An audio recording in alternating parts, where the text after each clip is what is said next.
Project, not mine. Oh, here's a light. Here you go. Whoa, Mom, what is that? It's a buck. Your father shot it. Oh, there they are. Look at those boxes on the floor behind the towel. Take them. I don't want them in the house. This movie is basically the Blair Witch Project, but with modern tech, internet sleuthing, and a demon that likes to drag people out of a cabin. And honestly, might be the closest thing to Blair Witch we've gotten since 1999. But let me ask you, is found footage dead, or are we just not getting good quality anymore? Roll the tape.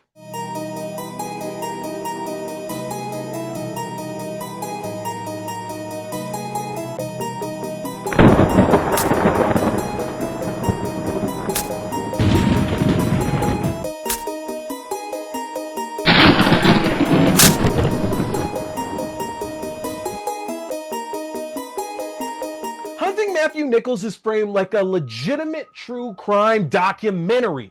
A crew in Vancouver is investigating the disappearance of one of their own, Matthew Nichols, who vanished over 20 years ago with his best friend in the forest of Vancouver Island.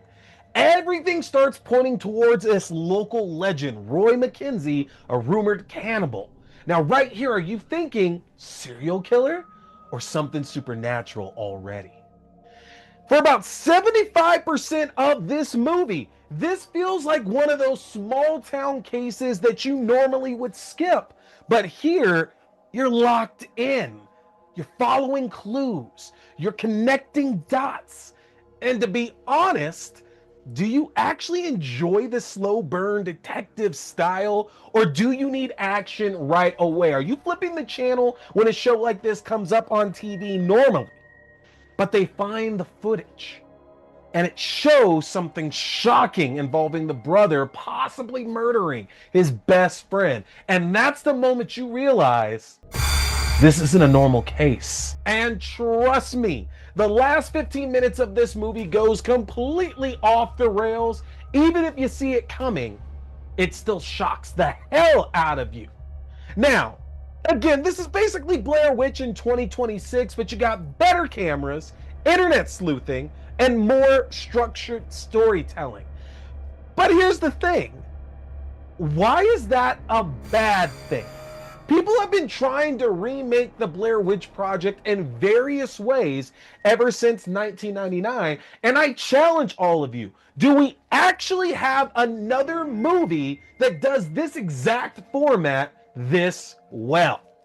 They even go a step further. They go the extra mile by putting together the augmented reality game, The Hunt, on the huntingmatthewnichols.com website.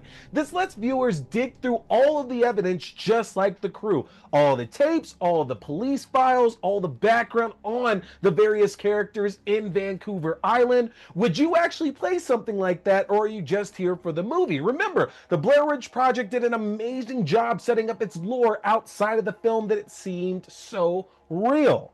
Now, as for the horror payoff, this is where they really got me. Like I said, those last 15 minutes, they deliver. Tara's seance is so ungodly creepy. You know it's not her brother that she's communicating with, but it still works. The cabin scene, when she gets dragged out into the dark, ooh, that is exactly where it hits. And when our director falls into the bear trap, yeah, I felt that one, honestly. And like the Blair Witch Project, this movie actually shows the horror. It is more about showing than it is about telling, which is one of the issues that I have with the found footage classic. Now, this is where it either works or it completely falls apart. The Roy McKenzie legend that basically fuels this entire journey of this documentary crew and starts giving them ideas about where Matthew Nichols might have gone and what happened to him, there's just not enough there. You know, we see the horror in the last 15 minutes with our filmmakers being attacked and kind of being brought into the legend itself. And we're given some information earlier on in the film. So in the moment, when we get these last 15 minutes, it's scary. But then afterwards, when you're really processing it, it doesn't fully connect. So This is one of those times where just a little bit more information about that urban legend, getting us a little bit more excited for it, a little bit more fearful about what to come, might have made the payoff just that much better. And on top of that, I don't believe that our director would allow these events to keep on going after the continual issues with Tara in this film. There's broken trust already. She goes rogue a number of times in their interviews, and she keeps on pushing all of these dangerous ideas. At some point, you are going to shut this entire thing down. Even if you got to call her mom, you're not going out into the demon woods. Simple as that. You're not going to risk that. So be honest. For those of y'all who have had a chance to check this out, at what point were you checking out and getting the hell off of Vancouver Island? Because Lord knows you're not going into those woods with Tara's crazy ass and her crazy ideas. Now, Hunting Matthew Nichols is very similar to last year's Shelby Oaks, but it drops that documentary angle very early, while this film very much commits to it. If you recall, Shelby Oaks kind of drops it after the first 15 minutes or so in that film, and it switches to traditional storytelling. Hunting Matthew Nichols, though, puts together a really, really well done documentary for about 75% of that film, truly committing to the format. And then obviously in those last 15 minutes, when everything goes off of the rails, that's when you get your true found footage modern day horror film. Now, is it derivative? Absolutely. But this is one of the closest things we've gotten to a modern Blair Witch that actually works. And that's saying a lot, seeing how we have had multiple Blair Witch sequels, and even one of the Paranormal Activity films might as well be a Blair Witch film as well. So ultimately, I have Hunting Matthew Nichols at a 4 out of 5.